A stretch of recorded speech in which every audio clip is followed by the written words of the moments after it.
नमस्कार, देशोन्नतीमध्ये मी साक्षी आपलं स्वागत करते। बघूया प्रदेशच्या आजच्या टॉप 10 बातम्या।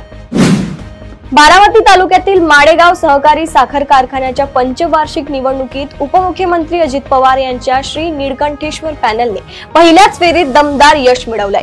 ब वर्ग गटातून अजित पवार यांनी 91 मते मिळवून स्पष्ट विजय मिळवलाय। त्यांच्या विरोधात भालचंद्र देवकाते यांनी केवळ 10 मते मिळाली। ठाणे जिल्ह्यातून एक अतिशय संताप आणणारी बातमी समोर आली आहे। एका गरोदर महिलेला रस्ता नसल्याने कपड्याच्या जोडीतून रुग्णालयात घेऊन जावं लागलं आहे। सर्वात धक्कादायक बाब म्हणजे ही घटना उपमुख्यमंत्री एकनाथ शिंदे यांच्या जिल्ह्यातील आहे।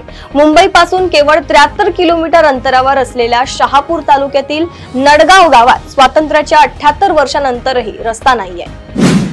महाराष्ट्रात फक्त मराठीची सक्ती असून राज्यात पहिलीपासून हिंदी भाषेची तिसरी भाषा म्हणून सक्ती करण्यात आलेली नाही। एवढंच नव्हे तर 5वी ते 8वी पर्यंत असलेली हिंदीची सक्ती देखील आमच्या सरकारनं काढून हिंदी भाषेला पर्यायी ऐच्छिक भाषा ठरवलं आहे।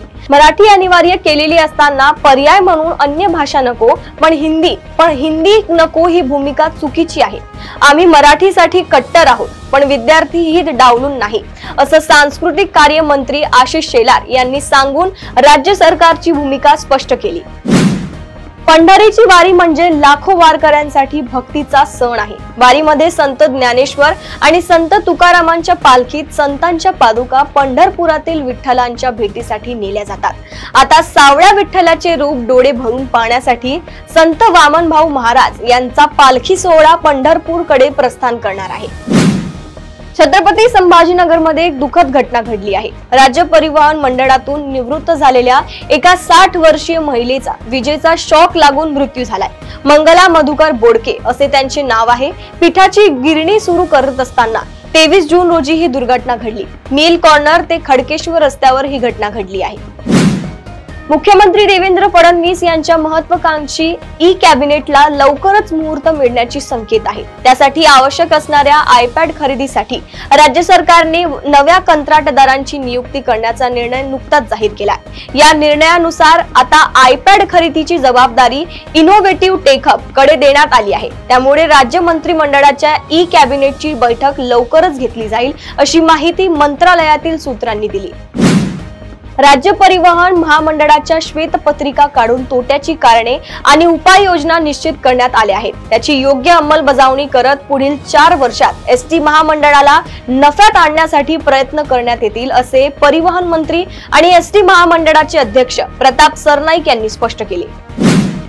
वर्ष सहलीसाठी शेकडोंच्या संख्येने येणारे पर्यटक, उपद्रव आणि हुल्लडबाजीतून होणारे अपघात रोखण्यासाठी वन विभागाने हरिहर किल्ल्यावर जाण्यासाठी पर्यटकांच्या संख्येवर मर्यादा आणली आहे। समाज माध्यमांवर 3 वर्षात सर्वाधिक लोकप्रियता मिळविणाऱ्या हरिहर किल्ल्यावर यापुढे दिवसाला 300 पर्यटकांनाच प्रवेश मिळणार आहे। महाराष्ट्रातील समाजवादी पक्षाचे अध्यक्ष आणि आमदार अबू आझमी यांनी वारी संदर्भात वादग्रस्त वक्तव्य केले होते। यानंतर आझमी यांच्यावर मोठ्या प्रमाणावर टीका होऊ लागली। आता अबू आझमी यांनी आपल्या वक्तव्यावर माफी मागितली आहे। त्यांनी सोशल मीडियावर म्हटले की माझ्या वक्तव्यामुळे गैरसमज पसरवण्यात आले।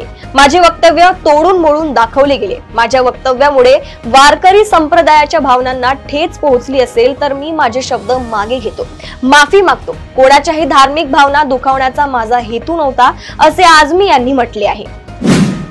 पावसाळ्याच्या पार्श्वभूमीवर रायगड जिल्ह्यातील प्रमुख शहरांमध्ये सर्वेक्षण करण्यात आले आहे। यात 389 इमारती धोकादायक परिस्थितीत असल्याचे निदर्शनास आले आहेत। या सर्व इमारतींमधील रहिवाशांना सुरक्षित स्थळी स्थलांतरित होण्याचे निर्देश प्रशासनाच्या वतीने देण्यात आले आहेत। प्रदेशातील अशाच टॉप 10 बातम्या जाणून घेण्यासाठी बघत रहा देशोन्नती। नमस्कार।